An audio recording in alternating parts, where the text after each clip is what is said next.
절기는 하나님과 같이 누리는 것이지만 우리 다 같이 누리는 겁니다. 우리 같이 누리는 게 뭐냐면은 같이 먹고 마시고, 이건 두 번째 문제고, 첫 번째는 내가 애굽에서 옮겨진 거예요. 나도 객이었고, 나도 고아고, 나도 과부고, 나도 누군가가 도와주지 않으면 죽을 수밖에 없었던 존재였는데 니나 내나 똑같은데 우리가 다 같이 이렇게 하나님의 은혜를 받았으니 이것이 기쁜 일 아닌가. 코로나19 상황 속에서도, 아니면 우리의 삶의 무게가 너무 무거운 상황 속에서도 여전히 하나님의 은혜는 모르겠지만 여전히 우리 가운데 공급되고 있어요. 그게 뭐냐면 어두운 데서 일단 빛으로 나온 겁니다. 그리고 하나님의 기이한 일을 알게 하셨고, 전에는 네가 내 백성이 아니었는데 이제는 네가 내 백성이다 라고 하는 것을 계속해서 우리 가운데 말씀하고 있는 것이죠. 여러분, 이게 바로 절기의 목적이에요. 같이 누리는 겁니다. 여러분, 가족들이 모여서 오늘 절기니까 뭐 맥주 감사니까 교회에서 뭘 하자, 이게 아니라 전에는 하나님 백성이 아닌데 나와 함께 누리시고자 나를 택하셨구나 라고 하는, 여러분, 이것이 아니면 말씀은 지속적인 말씀을 통한 희망 고문이 됩니다. 믿으면 잘 된다는 거예요. 믿으면 잘 된다. 근데 여러분, 믿으면 다 잘 되나요? 그게 잘 된다라고 하는 이제 개념이 서로 다 다르지만, 그렇기 때문에 우리의 감사는 무엇으로부터 와야 되냐면요, 비교하여 오는 감사는 빨리 우리가 버려요.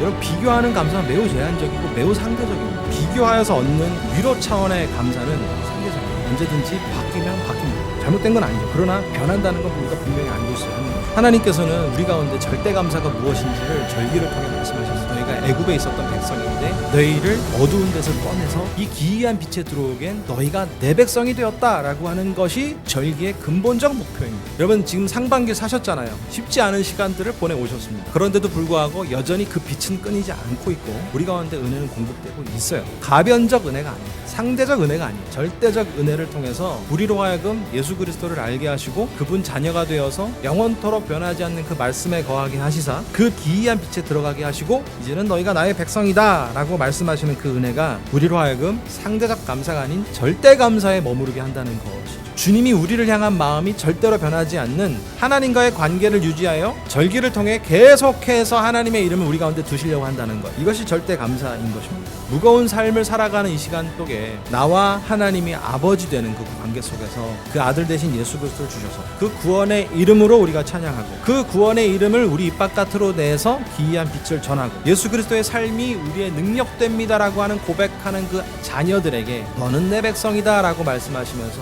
또 한 번의 상반기를 보내고 후반기를 맞이하는 우리 가운데 힘을 주시고 은혜 주시고자 하는 하나님의 은혜가 저와 여러분 가운데 하나도 떨어뜨림이 없이 충만히 채워주실 수 있기를 예수 그리스도의 이름으로 축원합니다.